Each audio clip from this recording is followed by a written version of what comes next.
your job in the history of sound is to deliver a big emotional payoff as the older version of a character. How do Mm. you prepare for a role like that so it feels like you're playing the same character across the different parts of the movie? You just pray that it works. I read the script, I mean, it's my technique is pretty old school. I read the script about 50 times and make no judgment on the character, and then start to get an idea of what is this story about? What are these people about? Are there parallels in my life that I can apply to Lionel? Uh, Great concern technically in making this film of the young Lionel and the old Lionel being able to match dialects.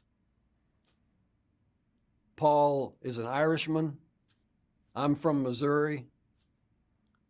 He was assigned a British accents coach to develop a Kentucky accent.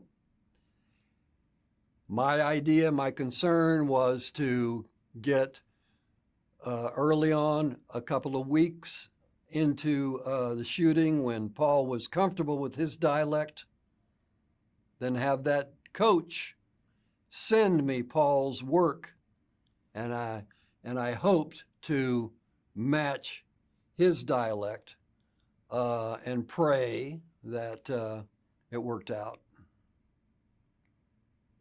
And speaking of the personal part of it, one of the many themes in the movie is how sound can carry across space and time. And your piece of the character has a pretty profound encounter with this property of sound. I'm curious if you have any special or time traveling relationships with sound that you were drawing on in this role or that you think about in the aftermath. I certainly did. I had my mother was smart enough to realize when her mother was coming to her end of life, she tape recorded stories. And my grandmother was a great storyteller, got into journalism very, very late in her life. But she wrote beautiful stories as a young girl growing up in Texas. And her history, and to hear those tapes now do exactly the same thing as Lionel's reaction, oddly enough. One of the things that your character moves me the most with is this monologue about the power and emotion of sound and of music. And what is that power in your own words? I think it's beautifully put. I mean, Ben wrote this sentence: "The history of sound lost daily."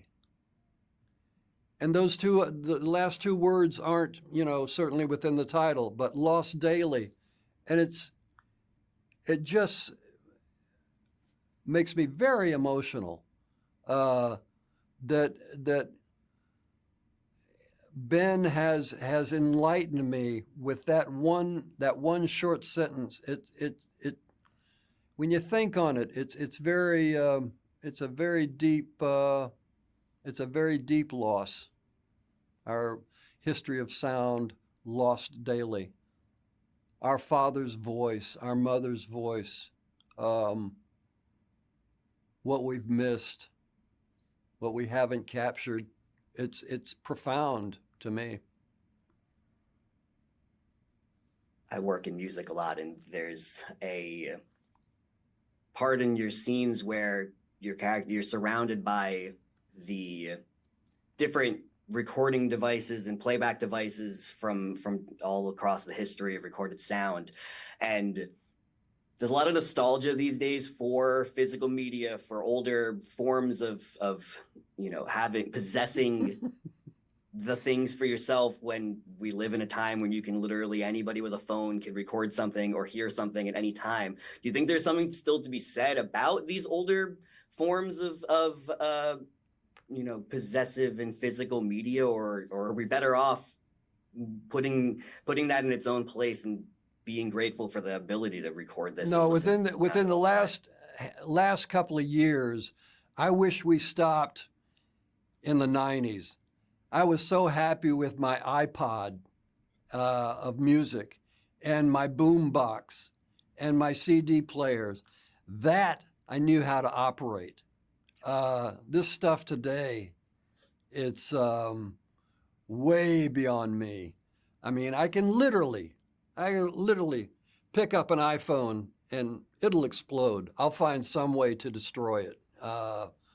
But I was happier. I was happier with all our electronics and all that stuff. Sound, decade or so, couple of decades ago. This stuff is very complicated for me. And that's totally reasonable. Do you think a character like Lionel, who is, his work is in the history of sound and recording things before it's too late, do you think that if his journey took place a little bit further into history, that these automatic recording opportunities would be more valuable? Or is there still something about the physical older, it's the scarcity is the piece of it I'm thinking about? Like you can only possess it if you possess it, or you can only record it if you happen to be in that spot. Is there something that we were missing because we didn't have that ability during the time that this movie takes place? I don't know. I mean, I realized while we were shooting, Oliver set up little scenarios of the daily activities of Lionel, his exercise, and he would listen to recordings. Well, his old turntable is from a wholly different period, and I think it's just natural at some point, some age, Lionel stuck with what was comfortable electronically for him. I think it would. What is this? I think some of the scenes are in the mid '80s, Right. For Lionel, and in my mind, that was a great time to stop mechanically and electronically